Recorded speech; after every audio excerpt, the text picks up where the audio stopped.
Good morning, another beautiful day in God's kingdom. Today we're taking a look at the book of Job, and we're looking at Job chapter 1 as we consider what is the price of your service and worship of God.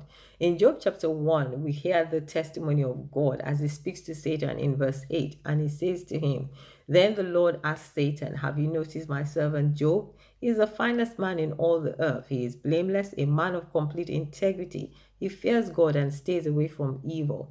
And Satan replied to the Lord and said, "Yes, but Job has good reason to fear God. You have always put a wall of protection around him and his home and his property. You have made him prosper in everything that he does. Look how rich he is. But reach out and take away everything he has, and he will surely curse you to your face."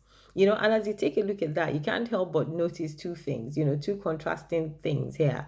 The way God looks at Job and the way God looks at us. He says it's because he is blameless, because he is a person who fears God and stays away from evil. So God gave a testimony about him that he was proud of Job. And then the devil looks at the situation and says, yeah, but the only reason why Job is serving you is because you've blessed him.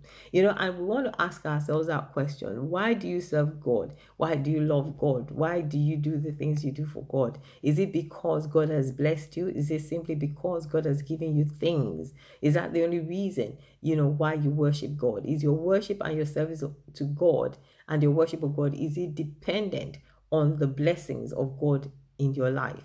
And of course Job goes ahead and he disproves the devil, because at the end of the day, when he loses everything, he says, "Naked did I come into the world, and naked will I return. Blessed be the name of the Lord." And he still worships God in that situation.